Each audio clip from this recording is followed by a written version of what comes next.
हैं तो हमारे बच्चे स्वस्थ हों, तंदुरुस्त हों, बहुत अच्छे मेधावी हों, उनके जीवन में इंटेलिजेंसी हमेशा रहे, IQ उनका बहुत अच्छा रहे, समाज का काम अच्छा करें।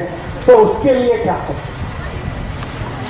इसके लिए छोटे छोटे कुछ मैं उपाय बताता हूं, आप जरूर उनका अपने जीवन में उपयोग करें। सबसे पहला उपाय है किसी भी आई को और किसी भी बाप को, माने पिता को, आई को और पिता को, दोनों को अपने जीवन में एक चीज हमेशा ध्यान रखनी पड़ेगी।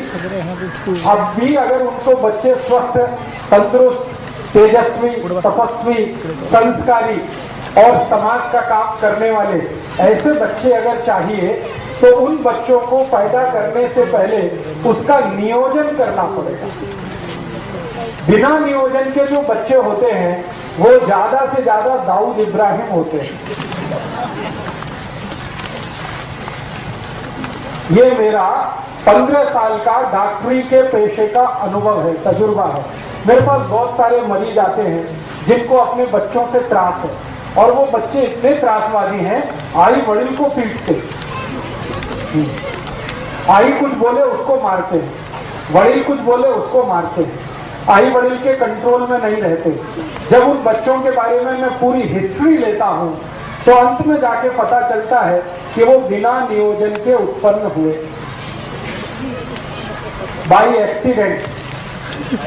हाँ, तो मेरा आप सभी को ये विनम्र निवेदन है कि जिनको अपने बच्चे तेजस्वी, तपस्वी, संस्कारी, समाजकर्मी, राष्ट्रवादी, धर्म के प्रति श्रद्धा रखने वाले, आई वड़िल की सेवा करने वाले ऐसे बच्चे अगर चाहिए तो उसके लिए नियोजन करना पड़ेगा।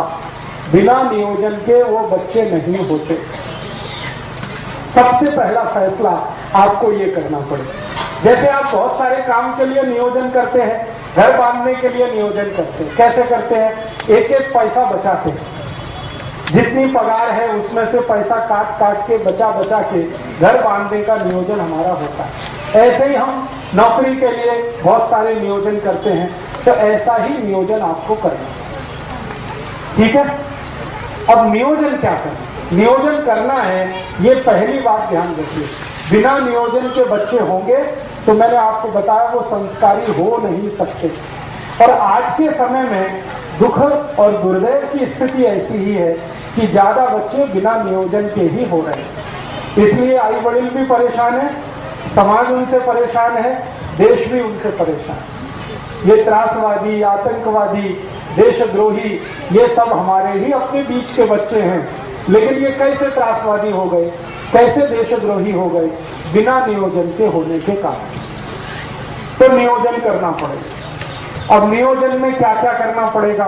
सबसे पहला नियोजन, संस्कारी बच्चा अगर चाहिए, प्रतापी बच्चा चाहिए, आपको समाजकर्मी चाहिए, धर्मनिष्ठ चाहिए, राष्ट्र प्रेमी बच्चा चाहिए, तो सबसे पहला नियोजन संयम पालना पड़ेगा।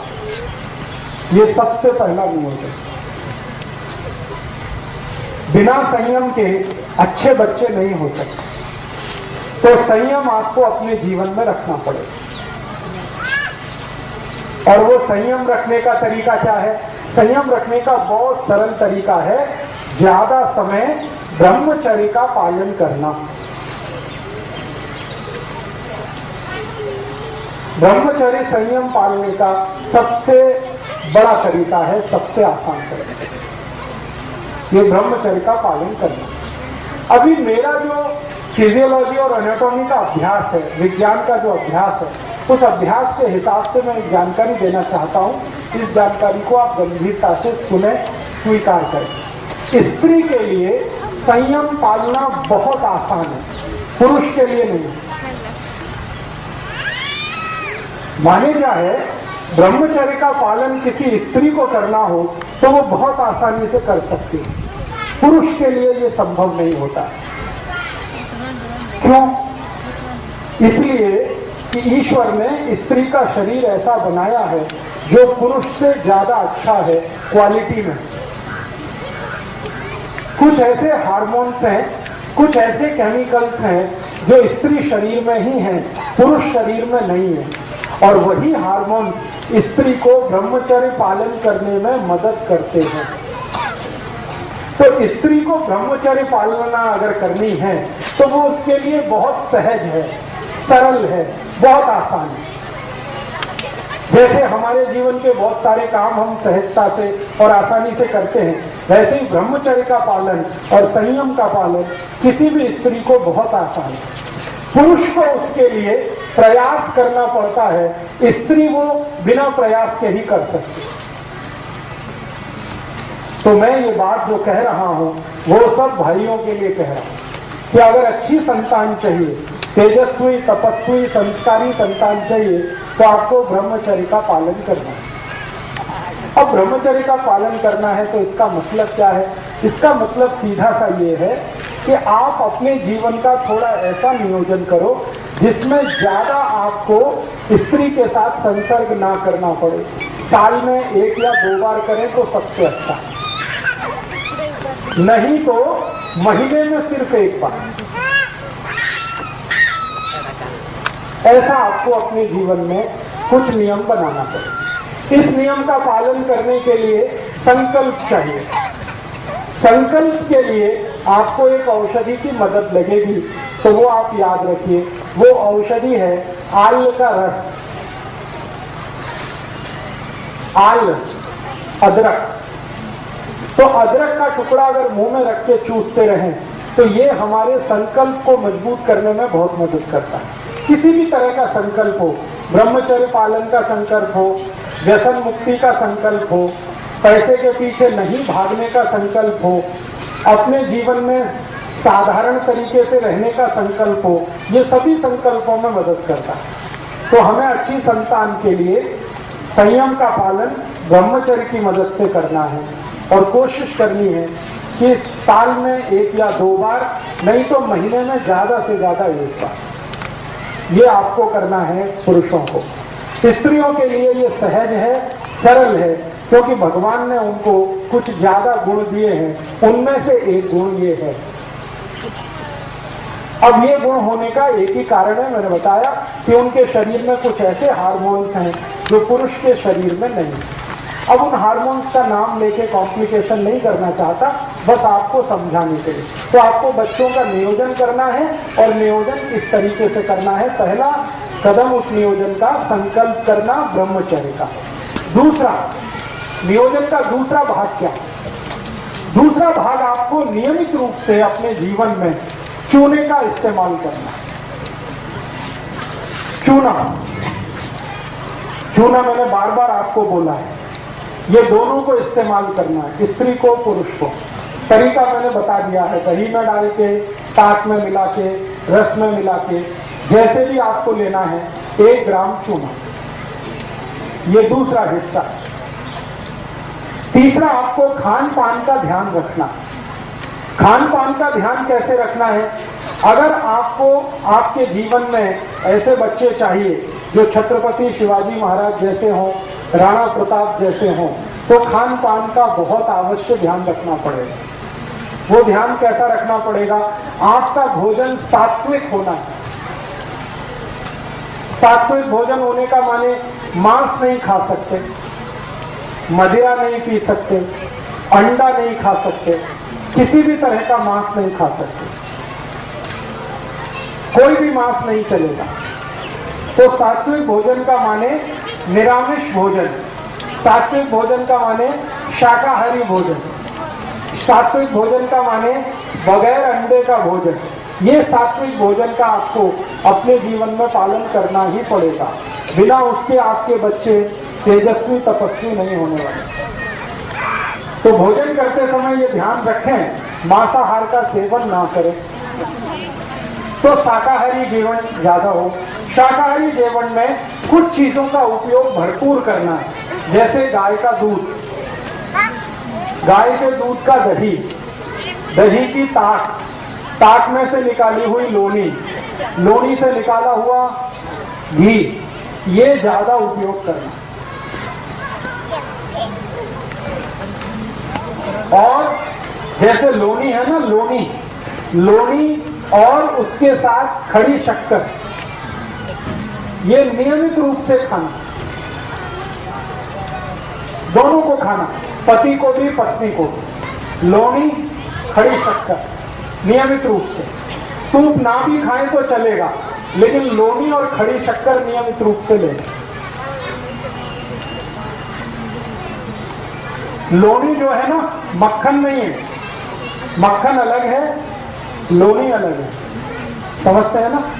वो दही में वो चलाते हैं, मराठी में क्या कहते हैं उसको, मथानी, रई, तो रवी चला के जो निकलेगा वो लोनी। मक्खन जो है वो दूध से ही निकाला जाता है सीधे, तो लोनी खानी है, मक्खन नहीं। तो लोनी और थोड़ा सा खड़ी शक्कर नियमित रूप से दोनों पति पत्नी उपयोग करें। कितना लें, मात्रा कितनी हो, कम से कम 25 ग्राम लोनी और 5 से 10 ग्राम खड़ी शक्कर।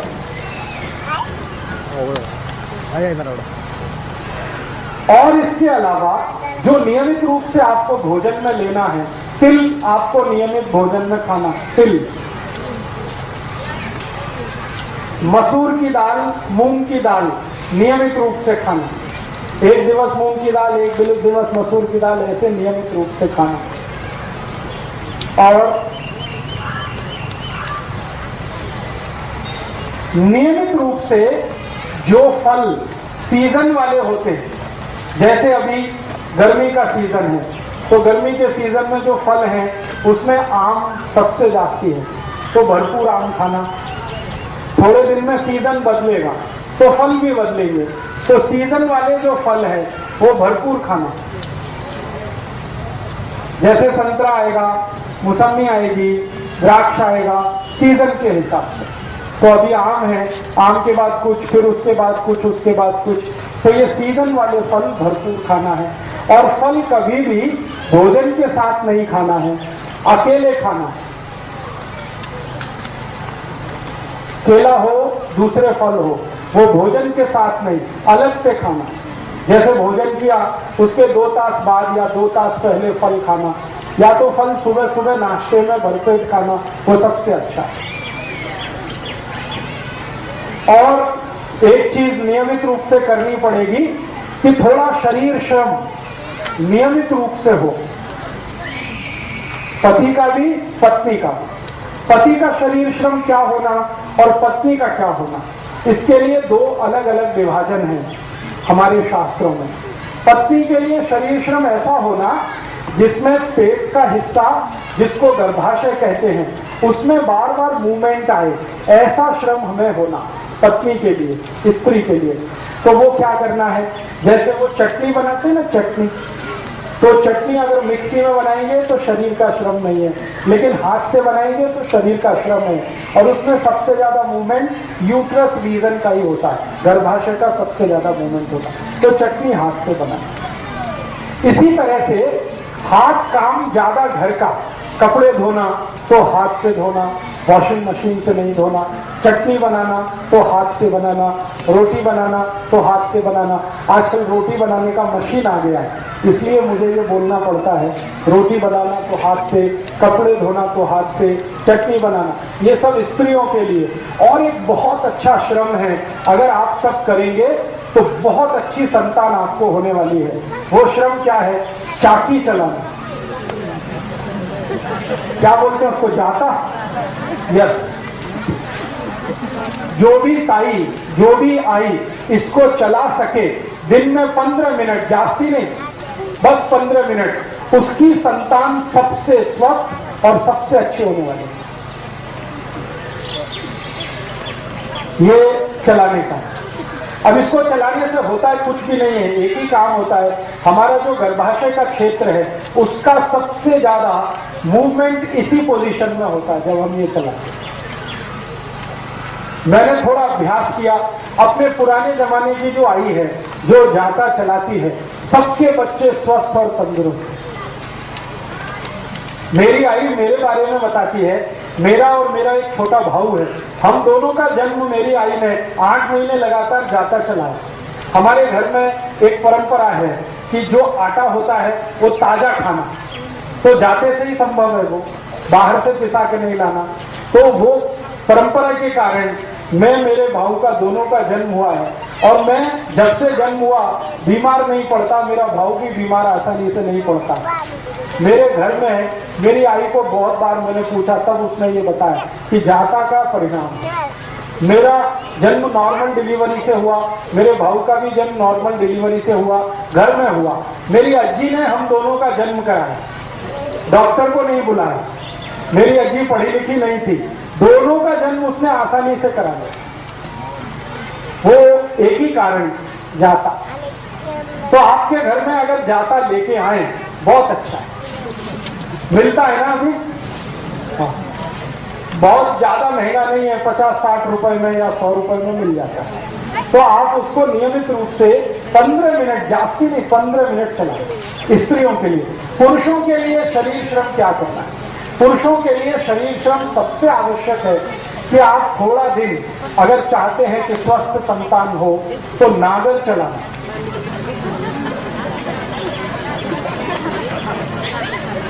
नागर चलाना, अभी नागर चलाना उनके लिए तो आसान है जिनके पास खेती है और बैल है। जिनके पास खेती नहीं है उनके लिए थोड़ा मुश्किल है। तो उनको क्या करना पड़ेगा?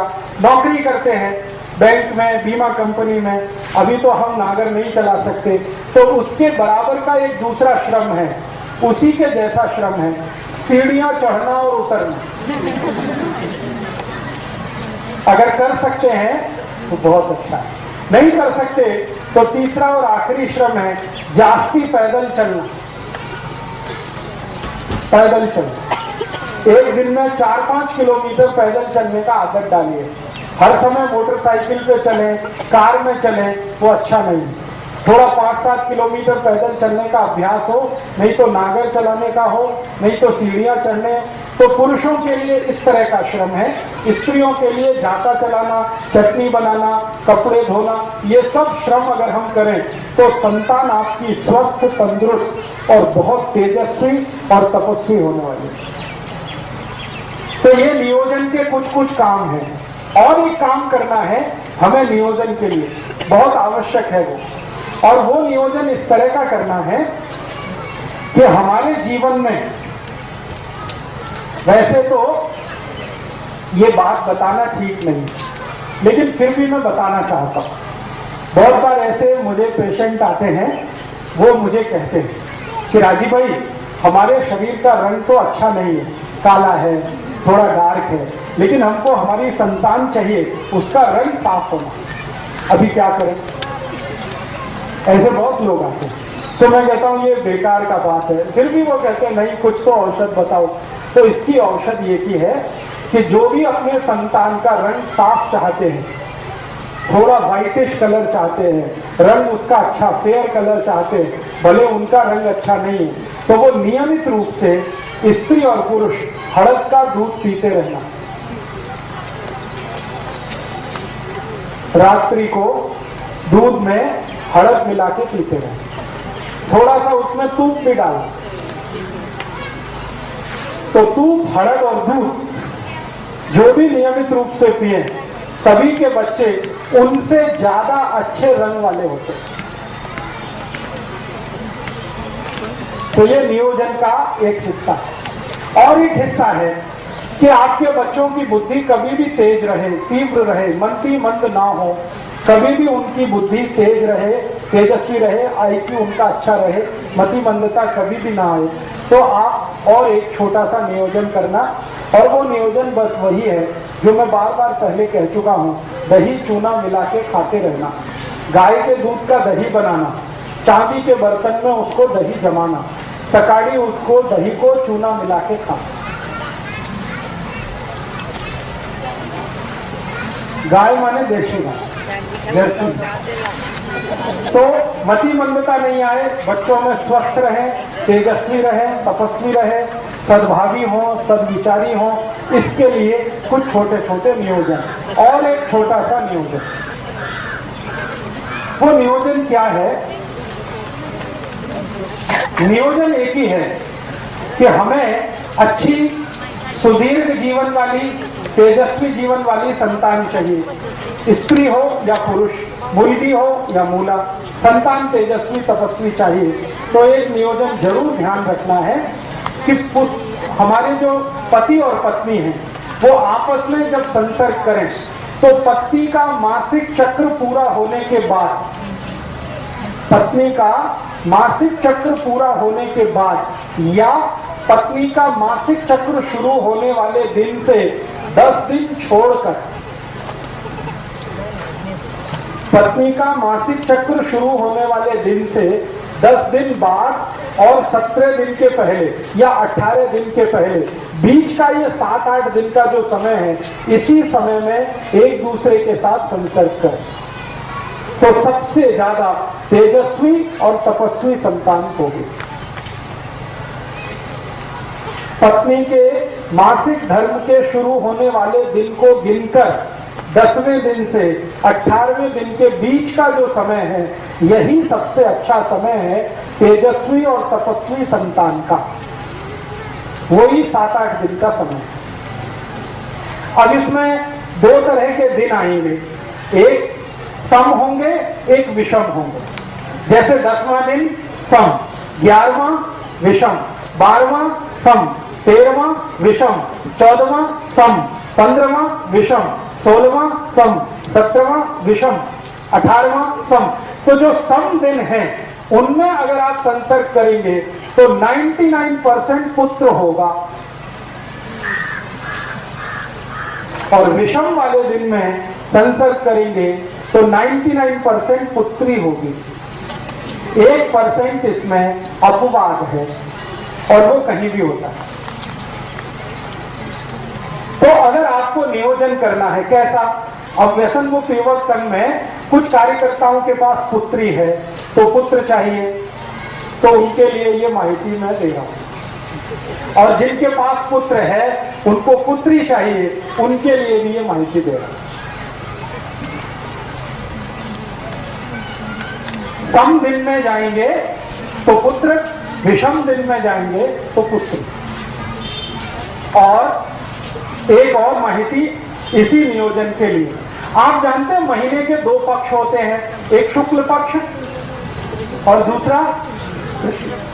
तो जो शुक्ल पक्ष है, इस शुक्ल पक्ष के दिनों में अगर आप संसर्ग के लिए जाते हैं तो 99% आपके बेटे या बेटी का जन्म जो होने वाला है वो बहुत प्रतापी, तेजस्वी, लड़ने वाला, भिड़ने वाला होगा। छत्रपति शिवाजी, राणा प्रताप, ऐसे जो हमारे देश में भगत सिंह, ऊधम सिंह, चंद्रशेखर आजाद, ये सब शुक्ल पक्ष वाले लोग हैं। शुक्ल पक्ष आप समझते हैं, जब चंद्रमा लगातार बढ़ता हुआ होता है। और कृष्ण पक्ष उसका उल्टा। कृष्ण पक्ष में जब आप जाएंगे तो अच्छे से अच्छे साहित्यकार, वैज्ञानिक, बहुत बड़े डॉक्टर, इंजीनियर, चार्टेड अकाउंटेंट, ऐसे बच्चों का जन्म होगा। न्यूटन, आइंस्टाइन, जगदीश चंद्र खुराना, हमारे देश के बोस, हमारे देश के ये जो महान लोग साहित्य के क्षेत्र में, विज्ञान के क्षेत्र में, कला के क्षेत्र में आगे बढ़े हैं, ये सब कृष्ण पक्ष वाले लोग हैं। ठीक है। अब शुक्ल पक्ष और कृष्ण पक्ष का चक्कर क्या है? ये चक्कर है चंद्रमा के शरीर पर पड़ने वाली ऊर्जा। आप जानते हैं कृष्ण पक्ष में चंद्रमा नहीं होता और शुक्ल पक्ष में चंद्रमा बहुत तीव्र होता है। चंद्रमा की तीव्रता अपनी नहीं है। आपको मालूम है चंद्रमा का प्रकाश कहां से आया? सूर्य से। तो चंद्रमा की तीव्रता है तो वो उसकी अपनी नहीं है, सूर्य की तीव्रता है। तो आप समझ लीजिए शुक्ल पक्ष में सूर्य की तीव्रता है, तो उस दिन में जो संतान आएगी वो सूर्य जैसी ही होने वाली है। सूर्य कैसा है? जला के सबको राख कर दे, ऐसा। तो राणा प्रताप, छत्रपति शिवाजी, संभाजी महाराज, ये सब ऐसे ही लोग हैं जो शुक्ल पक्ष वाले। और आपको चंद्र पक्ष में, चंद्र पक्ष माने सूर्य का प्रकाश नहीं है, चंद्रमा का प्रकाश है, तो उस समय के नियोजन में जो संतान होगी वो दिमाग वाली होगी, शरीर वाली नहीं, जिसका ब्रेन बहुत चलेगा। इंटेलिजेंसी उसकी कंप्यूटर से जैसी, उससे भी ज्यादा तेज होगी। दुनिया में सारे दिमाग के काम करने वाले लोग चंद्र पक्ष के पैदा हुए और शरीर से लड़ भिड़कर साम्राज्य स्थापित करने वाले लोग शुक्ल पक्ष के पैदा हुए। तो नियोजन आपको करना है, माहिती मैं दे रहा हूं। तो आप तय करिए आपके जीवन में क्या चाहिए। अब एक संतान आपके पास है, मान लो शुक्ल पक्ष वाली, तो एक चंद्र पक्ष वाली जरूर करना, क्योंकि दुनिया में दोनों की जरूरत है। खाली लड़ने भिड़ने वाला ही नहीं चाहिए, विज्ञान की खोज करने वाला भी चाहिए, क्योंकि दोनों से जीवन चलता है। शत्रु से रक्षा करने के लिए है और देश को आगे बढ़ाने के लिए भी है। तो एक संतान शुक्ल पक्ष की, एक चंद्र पक्ष की, ऐसा नियोजन करिए। एक संतान सम तारीख वाली, दूसरी विषम तारीख वाली, ऐसा नियोजन करिए। और बाकी के शुरू के नियम जितने मैंने बताए हैं वो सबको एक साथ पालन करना, ठीक है। इसके आगे और भी बहुत सारे नियम हैं, लेकिन वो इतने बारीक हैं कि मैं बताऊंगा आपके दिमाग में जाएंगे नहीं। अभी जितना बताया है इतने पर आप प्रयास शुरू करें। उसके बाद बारीक नियम अगर जानना है तो एक पुस्तक मैंने लिखी है, भागवत जी के सूत्र पर 3 पुस्तकें मैंने लिखी है। स्वदेशी चिकित्सा भागवत अष्टांग हृदय के आधार पर भाग 1, 2, 3 बारीक बातें हैं, उनसे पढ़ सकते हैं। मोटी जितनी बात है वो मैंने आपको बताई। तो ठीक है, मैंने कुछ माहिती दी है, आपके समझ में आई है कुछ? तो बहुत अच्छा। अगर आप ये समझ पाएंगे तो बहुत अच्छा है। एक बात को मैं फिर रिपीट करता हूं, इसको हमेशा याद रखिएगा कि आपकी संतान अच्छी हो, तेजस्वी हो, तपस्वी हो, तो खान पान में जितने नियम बताए हैं एक बराबर याद रखना। लोनी और खड़ी शक्कर ये रोज खाना। लोनी आप समझते ही हैं, खड़ी शक्कर आपको माहिती है। लोनी और खड़ी शक्कर रोज खाना, दोनों को खाना, पति को भी पत्नी को भी। जी जी। मतिमंद और हैंडीकैप जो बच्चे होते हैं वो कहां से आते हैं? ज्यादातर मतिमंद और हैंडीकैप जो बच्चे होते हैं वो उन पति पत्नी के हैं, उन आई वडील के हैं जिनके दोनों के शरीर में कैल्शियम बहुत बहुत कम है। उनके बच्चे मतिमंद होने ही वाले हैं, उनके बच्चे हैंडीकैप्ड होने ही वाले हैं। पति के शरीर में कैल्शियम कम हो, पत्नी के शरीर में कैल्शियम कम हो, जरूर बच्चे ऐसे होंगे जो मतिमंद होंगे और शरीर से विकलांग होंगे। तो ध्यान रखिए इसका, कैल्शियम कम ना हो शरीर में। तो आप बोलेंगे क्या इसका टेस्ट होता है? हाँ, कैल्शियम का टेस्ट होता है। आपकी बोन टेस्ट करा के आप कैल्शियम की मात्रा पता लगा सकते हैं। बाजार में जो पैथोलॉजी के डॉक्टर हैं वो कैल्शियम टेस्ट करते हैं, आप चाहें तो टेस्ट करा सकते हैं। ज्यादा खर्चा नहीं है, 50 या 60 रुपए के खर्चे में या बहुत अधिक 100 रुपए के खर्चे में कैल्शियम टेस्ट हो जाता है।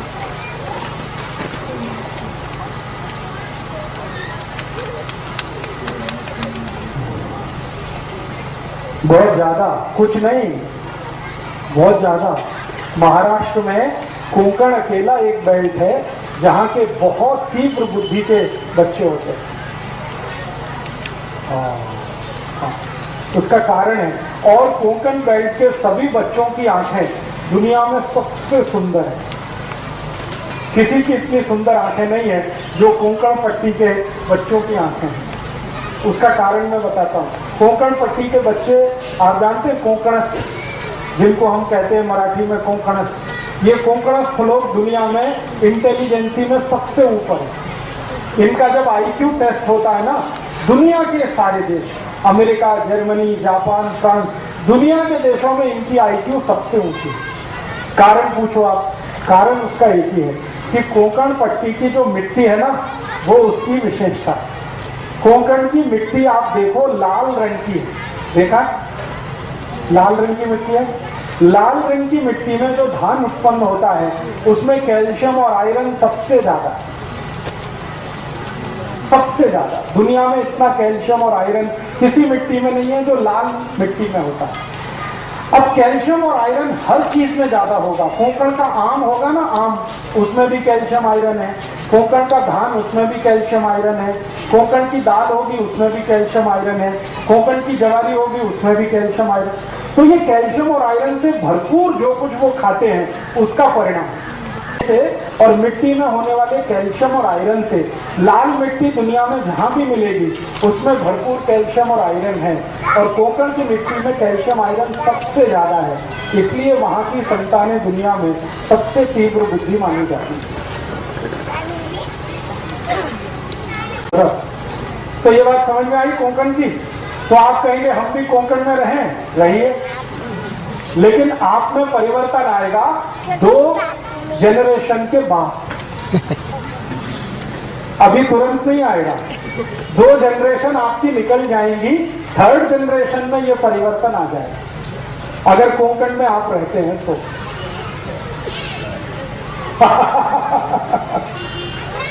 हाँ, अब आप देखिए, इनका तो सवाल और भी अच्छा है कि कोंकण में हम नहीं रह सकते, कोंकण को अपने घर में ला सकते हैं।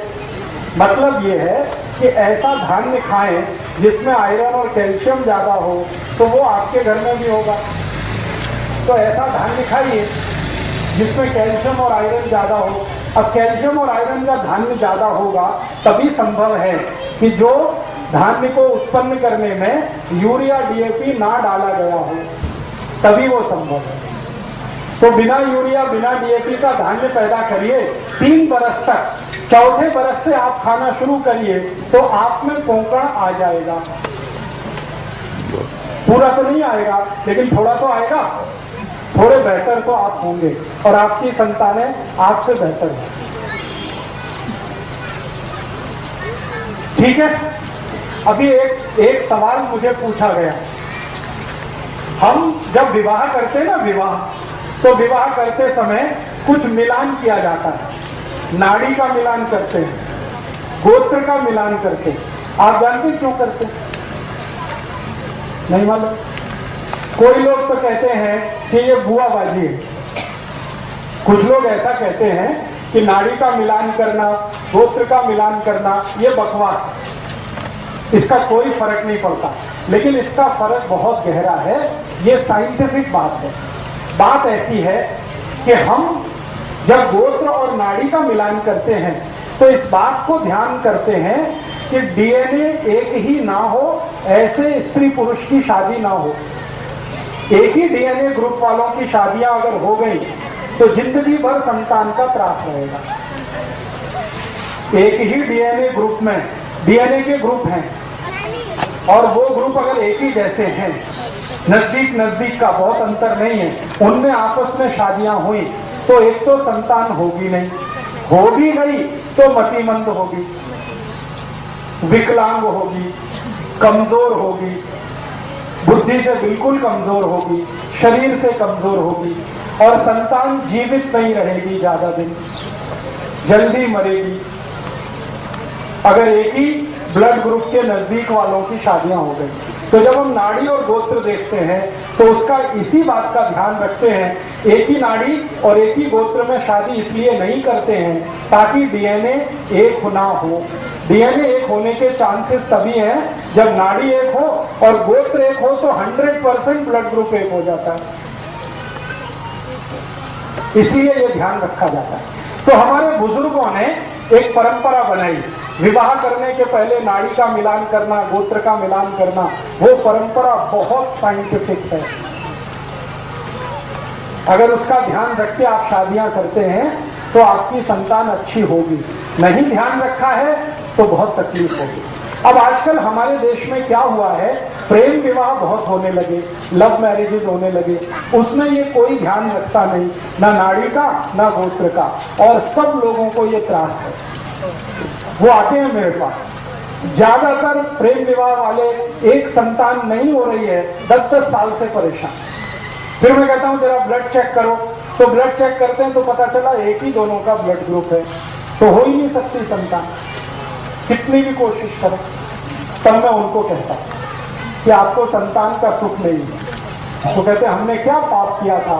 तो मैंने कहा आपने पाप एक ही किया था, प्रेम विवाह किया था। यही पाप आपने किया। अगर नाड़ी गोत्र का ध्यान रख के करते तो ये नहीं होता। माने इसका क्या है? माने इसका सीधे से ये है कि अगर हम प्रेम विवाह भी करते हैं तो इस बात का ध्यान रखें। अगर इस बात का ध्यान आप नहीं रखते तो आपको भविष्य में बहुत तकलीफें आएंगी। तब प्रेम तो छूट जाएगा, विवाह जो है घिसटता हुआ जाएगा। ये जो प्रेम है ना, ये ज्यादा दिन टिकता विकता नहीं है, क्योंकि ये आवेग जैसा होता है, ये इम्पल्स है।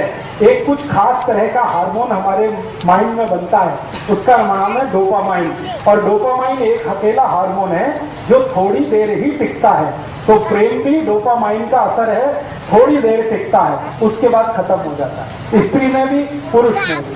और जब प्रेम खत्म हो जाता है तब जीवन में असली संघर्ष शुरू होता है, असली। और वो इतना खराब संघर्ष होता है कि कोई देख नहीं सकता। थोड़े दिन पहले तक दोनों एक दूसरे के लिए मरने की तैयारी में हैं, और डोपामाइन खत्म होते ही एक दूसरे को मार डालने की तैयारी में। ये ऐसी हालत हो जाती है। एक दिन पहले तक या 2 दिन पहले तक या 5-10 दिन पहले तक किसी स्त्री को उसका पुरुष और किसी पुरुष को उसकी स्त्री दुनिया का सबसे सुंदर, इससे ज्यादा सुंदर तो हो ही नहीं सकता। और 5-6 दिन के बाद ही दुनिया का सबसे कुरूप चेहरा वही है जो उसकी अपनी स्त्री है या उसका अपना पति है। ये सारा खेल डोपामाइन का है। तो प्रेम विवाह जो होते हैं ना, इनमें मैंने अक्सर देखा कि विवाह होते ही प्रेम थोड़े दिन में फना हो जाता है, खाली विवाह रह जाता है, लव चला जाता है, मैरिज रह जाती है, और वो ऐसी घिसटती है जैसे एक टांग का आदमी घिसटता है। तो आप जीवन में कोई फैसला करें तो किसी आवेग में ना करें, मेरा ये कहना। एक डॉक्टर की नाते मैं आपको सलाह दूंगा कि कभी भी जब आपके मन में इम्पल्स बहुत ज्यादा हो तो कोई फैसला मत करिए, क्योंकि फैसले के गलत होने की शक्यता सबसे ज्यादा। इम्पल्स बहुत है तो एक बात याद रखिए, डोपामाइन नाम का हार्मोन बहुत है, और ये हार्मोन है विवेक को खत्म कर देता है। विवेक काम ही नहीं करता, विवेक काम नहीं करेगा, फैसला गलत होगा। फैसला गलत होगा, जीवन भर आप पछताएंगे कि हमने एक समय पे छोटा सा गलत फैसला किया, उसका दुष्परिणाम जीवन भर भुगतना पड़ा। तो ये आप मत करिएगा। प्रेम करिए, लेकिन विवाह करने से पहले इन बातों का ध्यान रखिए। मैं ये नहीं कहता कि प्रेम मत करिए, प्रेम तो बहुत आवश्यक है जीवन को आगे बढ़ाने के लिए, ले जाने के लिए, लेकिन प्रेम का आवेग खतरनाक है। प्रेम खराब नहीं है, उसमें जो आवेग है, इम्पल्स है, वो बहुत खतरनाक है। उसको ध्यान रखिए, आपकी संतान के विषय में सोचकर, देश और समाज और धर्म के विषय में सोचकर। ठीक है, अभी 1-2 प्रश्न आ गए।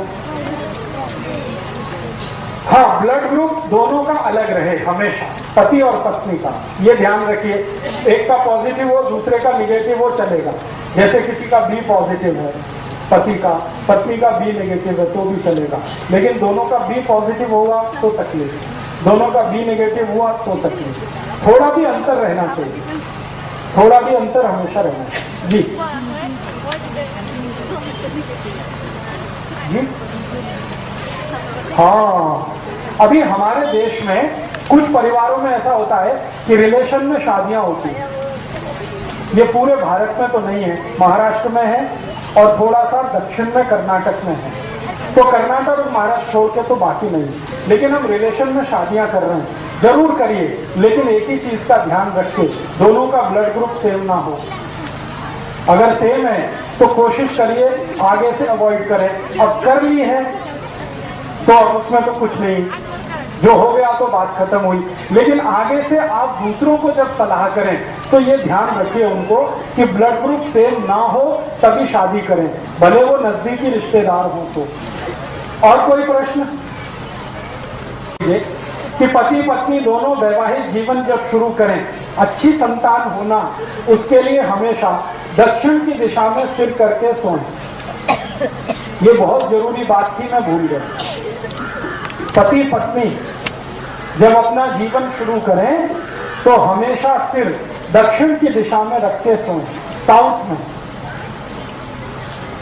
ये भी नियोजन का एक हिस्सा है। और कोई प्रश्न? जी, अब देखिए, एक विज्ञान की माहिती के लिए मुझे पत्र लिख के आया। हमारे शरीर में क्रोमोसोम्स होते हैं जिनको हम गुणसूत्र कहते हैं, एक्स और वाई। तो एक्स और वाई जो क्रोमोसोम्स हैं उसके बारे में एक मोटी माहिती आप सभी को है। एक्स और वाई अगर आपस में मिलेंगे तो हमेशा पुत्र होगा, लड़का होगा। एक्स और एक्स मिलेंगे तो हमेशा बेटी होगी, लड़की होगी। ये मोटी सी माहिती है। अब इसमें समरात्रि का क्या संबंध है? मैंने बोला ना, हमारी पत्नी के या स्त्री के मासिक चक्र के शुरू होने के दिन से 10वां दिन सम, 11वां दिन विषम, 12वां दिन सम, 13वां दिन विषम। तो ये सम विषम का गुणसूत्र के साथ कोई संबंध है? हाँ, संबंध है। जब सम दिन होता है तो उस दिन पुरुष का जो क्रोमोसोम्स है, स्त्री में तो 2 एक्स ही होते हैं, पुरुष में एक्स और वाई दोनों होते हैं। तो पुरुष का जो वाई क्रोमोसोम्स है वो बहुत पावरफुल होता है सम वाले दिन पर, इसलिए पुत्र होने की शक्यता सबसे ज्यादा है। और विषम वाले दिन पर एक्स क्रोमोसोम्स बहुत पावरफुल होता है पुरुष का, इसलिए बेटी या पुत्री होने की शक्यता सबसे ज्यादा।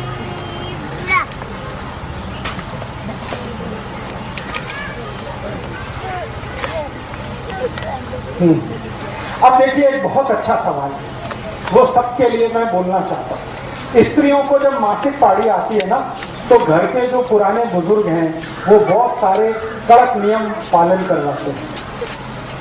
स्वयं पाक घर में नहीं जाना, स्वयं पाक नहीं करना, भोजन नहीं बनाना, ऐसे करना, वैसे करना, वगैरह वगैरह। इसके पीछे का साइंस क्या है? इसके पीछे कुछ खास बात नहीं है। एक ही बात है कि जब स्त्री को मासिक पारी शुरू होती है तो उसके पूरे महीने का सबसे महत्वपूर्ण समय वो है, सबसे महत्व का समय। और मैं विज्ञान की माहिती आपको एक देना चाहता हूं कि वो समय सबसे महत्वपूर्ण तो है ही, सबसे पवित्र भी। उसमें होता क्या है कि स्त्री के शरीर का जो गर्भाशय है वो अपने को स्वच्छ कर रहा है और आने वाली संतान के लिए तैयारी कर रहा है। तो इससे ज्यादा पवित्र और अच्छा तो कुछ नहीं है किसी भी स्त्री के। तो उसकी पवित्रता सबसे ज्यादा उन्हीं दिनों में होती है जब वो मासिक पारी में होती है। और पुरुष के बारे में मैं एक जानकारी देता हूं जो गुणसूत्र के आधार पर और साइंस के आधार पर है कि पुरुष स्वभाव से अपवित्र होता है। हाँ, इसमें आप हंसिए मत, ये सच है। पुरुष जो है स्वभाव से, चरित्र से, बाई नेचर, बाई कैरेक्टर अपवित्र होता है, इम्प्योर जिसको कहते हैं, उसमें पवित्रता ज्यादा नहीं है। इसलिए आपको हैरानी होगी, भारत में बहुत सारे ऐसे देवस्थान हैं जहां पर पुरुष को जाने की अनुमति नहीं है। वो ये कहते हैं कि आपको देवस्थान में पूजा करनी है, अपनी पत्नी को लेके आओ। मैं बहुत सारे देवस्थान में नहीं जा सकता। हाँ, मेरे साथ ये दुर्घटना हो चुकी है। केरल में, तमिलनाडु में, आंध्र में ऐसे बहुत मंदिर हैं। मैं अंदर गया गर्भगृह में पूजा, उसने रोक दिया। पहले तो रोक दिया ये वस्त्र उतारो, तो मैंने कहा ठीक है उतारता हूँ। फिर धोती पहनो, धोती माने लुंगी पहनो, मैं वो भी पहन लिया। फिर उसने पूछा आपका विवाह हुआ? मैंने कहा नहीं हुआ, तो आप अंदर नहीं जा सकते। हाँ, मैं पूछा भाई क्यों नहीं जा सकता? उसने कहा आप पवित्र नहीं। हाँ, तो पहली बार मेरे जीवन में मैंने सोचना शुरू किया कि मैं पवित्र नहीं हूं। तो बाद में मैं वहां से लौट आया तो मेरे जो बहुत सीनियर गुरु हैं जिन्होंने मुझे चिकित्सा और ये सब सिखाया, क्योंकि मैं तो टेक्नोलॉजी का आदमी हूँ, इंजीनियरिंग फील्ड का, लेकिन चिकित्सा मैंने सीखी। तो जिन गुरुओं ने मुझे सिखाया, मैंने उनके सामने ये प्रश्न किया कि मंदिर का पुजारी कहता है मैं पवित्र नहीं हूँ। पवित्र तब होता हूँ जब मेरा विवाह होता है, पत्नी साथ होती है। तो मेरे जो सबसे बड़े गुरु थे उन्होंने कहा कि पवित्रता स्त्री में ही होती है, पुरुष में नहीं होती। और उसका कारण ये है कि हर महीने उसका शरीर अपने पुराने कचरे को निकालकर नया धारण करता है, पुरुष में ये नहीं होता। इसलिए मासिक पारी के दिनों का जो समय है वो सबसे पवित्र है। इसलिए कहा यह गया है कि इस पवित्र समय को फालतू के काम में बर्बाद नहीं करना। फालतू का काम क्या? स्वयं पाक करना, रोज होता ही है वो तो। फालतू का काम क्या? झाड़ू लगाना, पोछा लगाना, ये तो रोज चलता ही है। उन 4-5 दिनों में ज्यादा से ज्यादा क्या करना? ऐसा काम करना जो पवित्र ही है, जैसे ईश्वर का ध्यान करना, भजन करना, मन में थोड़ा सा संवाद करना अपने से, ईश्वर से। इसके लिए थोड़े फालतू कामों से समय को रखना बाहर। इसके लिए ये कहा गया कि दिन के जो सामान्य काम हैं वो उन 4-5 दिनों में नहीं करना। अब हुआ क्या? हमारे घर वालों ने इसका इंटरप्रिटेशन उल्टा कर दिया। इसका इंटरप्रिटेशन क्या कर दिया? ये खराब है, ये पवित्र है, वहां कोने में बैठ जाओ, किसी को छूना नहीं, किसी को ये करना नहीं। ये फालतू बातें हमारे घर में घुस गई, क्योंकि हमने विज्ञान को छोड़ दिया, खाली परंपरा को ले लिया। तो मेरा आपको ये कहना है कि मासिक पाड़ी के जो भी 4-5 दिन हैं वो सबसे महत्व के दिन हैं, सबसे पवित्र दिन है। उनमें सबसे अच्छा काम करना चाहिए। तो जो काम आपके नॉर्मल रूटीन में नहीं हो रहा है वो उन दिनों में आप करिए। जैसे डेली के रूटीन में आपको बहुत समय स्वयं पाक में जाता है, वो 4-5 दिन आप स्वयं पाक के समय को बचाकर आपके ईश्वर के ध्यान का समय, आपके प्राणायाम का समय, आपके साधना के समय में लगे। इसके लिए वो समय थोड़ा खाली रखिए। और पुरुष को कहा गया है कि वो परेशान ना करे अपनी पत्नी को और स्त्री को उतने दिनों में, क्योंकि मैंने कहा ना, संयम स्त्री ही पालती है, पुरुष के बस की बात नहीं है। तो अक्सर पुरुष के संयम टूटते हैं, तो वो उन दिनों में तो संयम को कठोरता से पालन करे, ऐसा हमारे आयुर्वेद में निर्देश दिया गया। तो मासिक पाड़ी के समय सीना नहीं, फिरोना नहीं, ये काम नहीं करना, ये काम नहीं करना। इसके पीछे का अर्थ एक ही है कि आपका ये समय बचाकर थोड़ा ध्यान, थोड़ा प्राणायाम, थोड़ी समाधि की स्थिति में रहना। 4-5 बोल सकते हैं धीमे स्वर में। धीमे स्वर में माने मध्यम स्वर में। एक तो ओंकार हम करते हैं तीव्र स्वर में, वो मासिक पाड़ी के बाद के दिनों में करिए जब पाड़ी पूरी हो जाए। लेकिन पाड़ी के समय में आप ओंकार जरूर बोल सकते हैं मंद स्वर में, ज्यादा हाई पिच पे नहीं। ज्यादा हाई पिच पे कुछ भी नहीं करना, सब कुछ मंद स्वर में करना, क्योंकि उस समय शरीर की ऊर्जा बहुत तीव्र होती है, अग्नि बहुत तीव्र होती है, और ओंकार बोलने से भी अग्नि और तीव्र होती है। तो ओंकार मध्यम स्वर में बोलना। नहीं तो उस समय सबसे अच्छा शीतलीकरण प्राणायाम, शीतलीकरण समझते हैं, जीभ को बाहर निकाल के गोल कर, ये सबसे अच्छा है। शरीर को त्रास देने वाला कोई आसन ना करें। एक आसन उस समय जरूर करें, उसका नाम है मकर आसन। मकर आसन समझते हैं? पेट के बल लेटना और हाथ को ऐसे करके, और आपका ये चिन पोर्शन है, ये हाथ पे रख के पांव दोनों ऐसे ऐसे लेटना, ये सबसे अच्छा आसन है मकर आसन। फिर शीतलीकरण, फिर अनुलोम विलोम, ये प्राणायाम आपके लिए बहुत ही अच्छा है।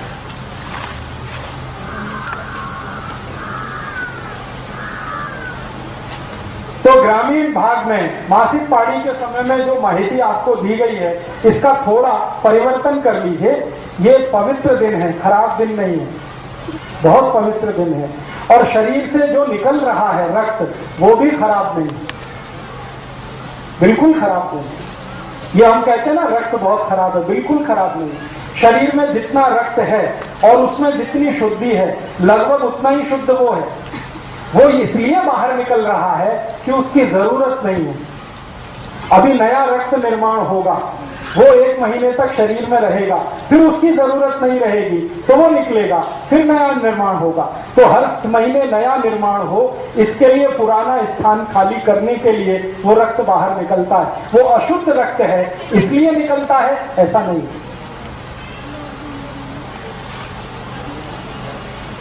हाँ, पूजा आप करें वैयक्तिक। एक तो पूजा होती है सामूहिक और सार्वजनिक, जो परिवार के साथ करते हैं। लेकिन शास्त्रों में ये कहा गया है कि स्त्रियों को उन दिनों में वैयक्तिक पूजा ज्यादा करनी। वैयक्तिक पूजा माने अपने लिए ध्यान, अपने लिए प्राणायाम, अपने लिए योगासन, अपने लिए वो सब साधना की स्थिति। परिवार के लिए तो बाकी 25 दिन है ही, वो तो मरना घटना है ही। ये 5 दिन तो उसके अपने हैं, इसके लिए वो उसको कहा गया।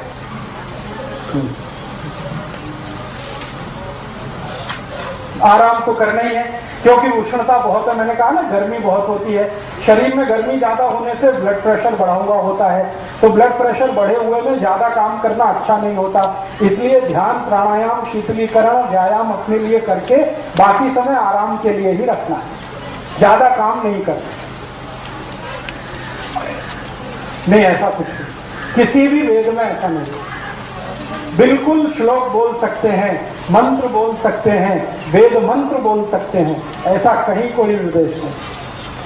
पूरे ऋग्वेद में नहीं है, सामवेद में नहीं, अथर्ववेद में नहीं, यजुर्वेद में नहीं, उपनिषदों में कहीं नहीं, पुराणों में है। तो पुराण मनुष्य के लिखे हुए हैं, इसलिए उसमें ये है। वेद मनुष्य के लिखे हुए नहीं है, उसमें कहीं नहीं।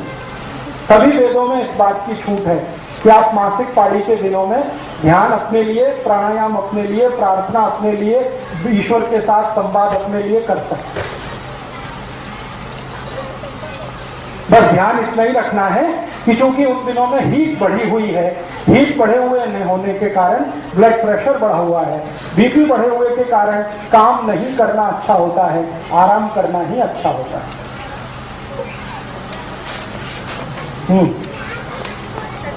हाँ, इतनी बात समझ में आई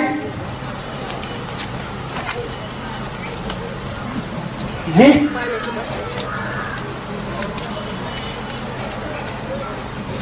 हाँ, स्त्रियों के लिए कहें, हाँ ठीक है। अभी जितनी बात मैंने कही वो आपके समझ में आई? नहीं आई? आई, ठीक है। और आई है तो आप दूसरों को समझा सकते हैं, जरूरत पड़ने पर अपने लिए भी उसका उपयोग कर सकते हैं। मैं अब थोड़ी एक दो माहिती और देता हूं। वो माहिती ये देनी है कि मान लो गर्भाधान हो गया, अभी क्या करना। एक तो गर्भाधान के पहले के मैंने आपको कुछ नियोजन बताए सूक्ष्म रूप में। अभी गर्भाधान हुआ, फिर क्या करना, तो उसके लिए भी सतत कुछ चीजों का ध्यान आपको रखना है। उनमें से पहली एक वस्तु, एक बात, एक माहिती जरूर याद रखनी है। गर्भाधान होने के बाद बहुत बहुत बहुत सावधानी से अपने जीवन को आगे बढ़ाना है। आपकी एक छोटी सी असावधानी जीवन भर की आपकी जो मेहनत है उसको बेकार कर सकती है। इसलिए गर्भाधान होने के बाद बराबर ध्यान रखना है एक बात का, वो ये कि आपका भोजन, आपका जीवन अच्छा होते ही जाना चाहिए। गर्भाधान के पहले तो अच्छा है ही, होने के बाद तो और भी अच्छा होना।